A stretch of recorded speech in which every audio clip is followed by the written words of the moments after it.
کابرای دووزی خۆ مەشروعی ئەمریکی نییە، ئەوەی کە هاتوۆتە سەر دووز و سەریە بڕێوەی کوژێ و ماڵیە سووتێنێ هەر ئەو دڕندەیە کە پێش داعشی شوای کردووە.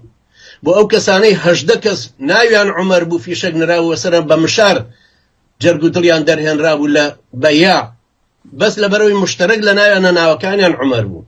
بۆ ئەو خەڵکەی لە تاو شیعەگەرێتیەکە ڕای کردچووە بەر عەشایری شیعە خۆیان سونی بوون لە حیلە، خۆ کەسە هەر لە پێشترە هەر ئەو دڕندانە پەلاماریە و خەڵکیان دابوو لە بەیاع لە عەزەمیە لە شوێنەکانی تر. مەشروعی شیعەگەرێتیەکە عیلاقەی بەسەر تەنزیمی دەولەوە نەبوو. خۆ پێشتر تارق الهاشمی لە مەشروعەکەی ئەوان نابوو یا عیساوی حارس الزاری خۆچەکی هەڵنەگرت بوو.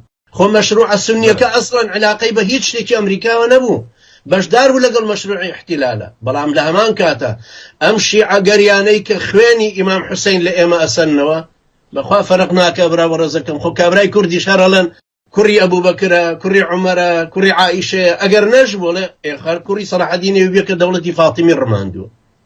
کاکە جانەوانە مەشروعێکیان هەڵگرتووە ئاحادی بڕوایان بە هیچ شتێکی تر نییە، وەکو پرۆلیتاری، وەکو چۆن چاوی پرۆلیتاریەکان حیزبی پرۆلیتاری غەیری خۆی نابینێ ئەڵێ ئەوانی تر هەمووی دەستی ئیستیعمارن. ئەمە ژوایە کاکە ژیان.